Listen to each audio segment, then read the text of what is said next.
तो दोस्तों स्वागत है आपका इस कंप्यूटर नेटवर्क सीरीज के अंदर। तो सबसे पहली वीडियो के अंदर हमने बात की थी कि नेटवर्क क्या होता है और जो सबसे बड़ा नेटवर्क है जो इंटरनेट है वो कैसे काम करता है। तो सेकंड वीडियो के अंदर हमने बात की थी नेटवर्क स्विचिंग के बारे में कि जो नेटवर्क है उसके अंदर जो डाटा फ्लो करता है वो कैसे करता है, उसका क्या मैकेनिज्म है। तो आज हम इस थर्ड वीडियो के अंदर बात करेंगे कि कौन कौन से हार्डवेयर डिवाइसेज यूज़ किए जाते हैं नेटवर्किंग के अंदर।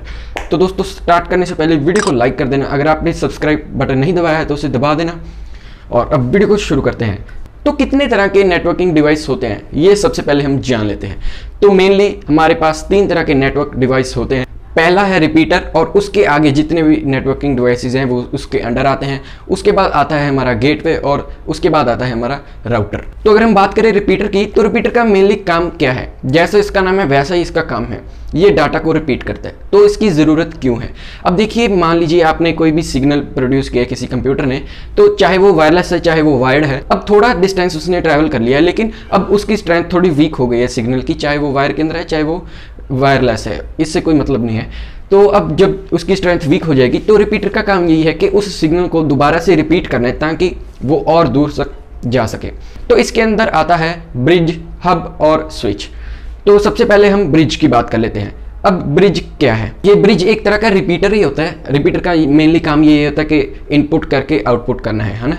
तो अब ये डाटा को इनपुट करेगा और डाटा को आउटपुट कर देगा। लेकिन इसको ब्रिज क्यों कहा जाता है, इसे रिपीटर से डिफरेंट क्यों रखा गया? क्योंकि ये जो लोकल एरिया नेटवर्क्स हैं, दो लोकल एरिया नेटवर्क्स को कनेक्ट करता है। लेकिन इसके अंदर एक कंडीशन होती है कि जो दोनों लैन्स हैं वो एक ही प्रोटोकॉल के अंदर काम कर रहे हों। जैसे कि मान लीजिए अब दोनों लैन्स HTTPS प्रोटोकॉल को यूज़ कर रहे हैं तो वो उनके बीच में ही ब्रिज हम कनेक्ट कर सकते हैं। तो आगे हम आने वाली वीडियो के अंदर हम बात करेंगे कि प्रोटोकॉल्स कैसे काम करते हैं, कौन कौन से तरह के होते हैं। तो फिलहाल के लिए आप यही समझ लो कि जो दो लोकल नेटवर्क्स हैं अगर वो एक ही प्रोटोकॉल के अंदर काम कर रहे हैं और उन दोनों को जोड़ने का काम ब्रिज करता है। तो अब एक नेटवर्क ने दूसरे नेटवर्क को डाटा भेजना है तो ब्रिज की मदद से जाएगा। और इसकी एक और फंक्शनैलिटी है कि अब जब इसके थ्रू डाटा जाएगा तो वो फिल्टर हो सकता है मैक एड्रेस के थ्रू।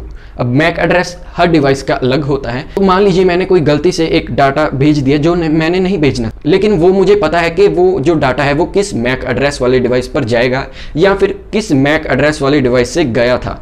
तो मैं उसे कह दूंगा कि जो ये मैक एड्रेस है, इस मैक एड्रेस पर ये जो डाटा है वो नहीं पहुंचना चाहिए, तो वो उसे वहीं पर रोक देगा। तो आगे बात करते हैं हम हब और स्विच की। ये काफ़ी ज़्यादा सिमिलर काम करते हैं, लेकिन इसके अंदर सिर्फ दो ही डिफरेंस होते हैं मेनली, लेकिन फिर भी लोग इनके अंदर कंफ्यूज हो जाते हैं। तो अब हम इन दोनों को ही साथ में देखते हैं कि क्या काम है।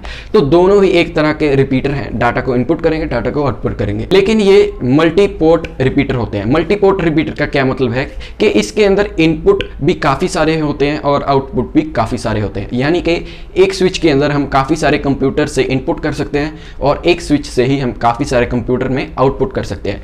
तो मान लीजिए एक स्विच है जिसके अंदर 4 इनपुट पोर्ट्स हैं और 4 आउटपुट पोर्ट्स हैं, और ऐसे ही हमारे पास एक हब है, वो भी ऐसा ही स्विच की तरह मल्टी पोर्ट रिपीटर ही होता है, उसका भी सेम काम होता है। उसके अंदर भी मान लीजिए 4 इनपुट पोर्ट्स हैं और 4 आउटपुट पोर्ट्स हैं।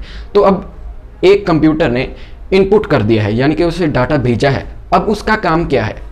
तो अब हब क्या करेगा कि जो एक कंप्यूटर से इनपुट आया है वो सभी जितने भी उसके साथ चारों आउटपुट पोर्ट्स कनेक्टेड हैं वो सभी को डाटा भेज देगा, ठीक है। लेकिन अगर हम बात करें स्विच की तो वो सभी को नहीं भेजेगा, हमें उसे बताना पड़ेगा कि कौन से कंप्यूटर पर भेजना है। वो सभी को नहीं भेजेगा, वो किसी स्पेसिफिक कंप्यूटर पर भेजेगा। अगर हम उसे कहेंगे कि सभी को भेजो फिर ही वो सभी पर भेजेगा। तो वो थोड़ी स्मार्टर है स्विच, उसका ज़्यादा बढ़िया काम है। तो अब इनके अंदर एक और डिफरेंस है, जो स्विच है वो याद रखता है, उसे सब याद रहता है, वो अपने लॉग के अंदर सब डिटेल्स सेव रखता है कि उसने कौन सा डाटा कब भेजा, कहाँ से भेजा, कहाँ पर गया, वो सब डिटेल्स को फीड रखता है। लेकिन हब को नहीं पता कौन सा डाटा कहाँ से आया है, कहाँ पर जाएगा। अब यही मेन इनके अंदर डिफरेंस होता है। लेकिन आप इतना समझ लीजिए कि जो स्विच होती है वो ज़्यादा स्मार्ट होती है और हब जो होता है वो थोड़ा स्मार्ट नहीं होता है। लेकिन इसका ये मतलब भी नहीं है कि हम हब को यूज़ नहीं करेंगे, हम स्विच को यूज़ करेंगे। अब एक कंप्यूटर से मैंने काफ़ी सारे कंप्यूटर्स को भेजना है तो हम वहाँ पर सिंपली हब को यूज़ करेंगे। लेकिन अगर मैंने कोई कॉन्फिडेंशियल डेटा है, कोई स्पेसिफिक डेटा है, वो सिर्फ अगर मैंने एक ही कंप्यूटर को भेजना है तो मैं सिर्फ स्विच ही यूज़ करूँगा। तो अब तक हमने बात कर ली है रिपीटर की ब्रिज की, स्विच की और हब की। अब हम बात करते हैं राउटर की। जो हमारा ब्रिज था, जो हमारा हब था और जो हमारा स्विच था, ये तीनों ही लोकल एरिया नेटवर्क के अंदर ही काम करते हैं या फिर दो लोकल नेटवर्क्स के अंदर काम करते हैं। लेकिन जो राउटर होता है वो लोकल एरिया नेटवर्क और वाइड एरिया नेटवर्क दोनों के अंदर काम करता है। अब यानी कि ये जो राउटर है वो काफ़ी बड़े लेवल पर यूज़ किया जाता है। अब वाइड एरिया नेटवर्क तो आपको पता ही है काफ़ी ज़्यादा बड़ा होता है, पूरी धरती को कवर कर सकता है, तो मतलब कि इसकी जो फंक्शनैलिटी है वो काफ़ी ज़्यादा है। अब इसका मेनली काम क्या है? जैसा नाम वैसा काम, राउटर, यानी कि जो डाटा है उसे राउट करना है, उसे रास्ता दिखाना है। तो रास्ता तो हम किसी भी चीज़ से दिखा सकते हैं, लेकिन इसका मेनली काम ये होता है कि डाटा को शॉर्टेस्ट पाथ से भेजना है, मतलब कि हमारा जो कम्युनिकेशन है उसे फास्ट करना है। अब जितना शॉर्टेस्ट पाथ होगा उतनी जल्दी जाएगा। अब स्विच है और जो राउटर है वो थोड़े सिमिलर ही हैं, क्योंकि राउटर भी स्विच की तरह ही ये याद रखता है और ये भी देखता है कि कौन सा डाटा कहाँ से आया है, कहाँ पे जाएगा, कौन सा आईपी एड्रेस है, कौन सा मैक एड्रेस है। लेकिन जो स्विच है वो लोकल एरिया नेटवर्क के अंदर यूज़ होता है, लेकिन जो राउटर है वो वाइड एरिया नेटवर्क और लोकल एरिया नेटवर्क दोनों के अंदर यूज़ होता है। तो अब हमारा लास्ट डिवाइस रह गया जिसका नाम है गेटवे।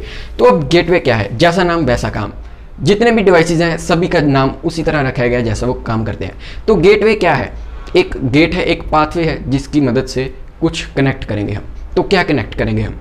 जो दो नेटवर्क्स हैं। अब कौन से नेटवर्क्स हैं? डिसिमिलर नेटवर्क्स, यानी कि जो दो नेटवर्क्स अलग अलग तरह कन्फिगर करे गए हैं।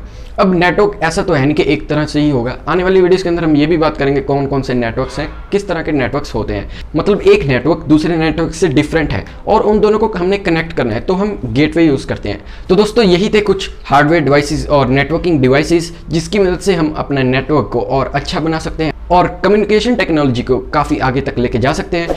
तो अगर वीडियो अच्छी लगी तो वीडियो को लाइक कर देना और चैनल को सब्सक्राइब कर देना। हम आपके लिए इस वीडियोस लाते रहेंगे और आपका नेट पैक खर्चवाते रहेंगे। धन्यवाद।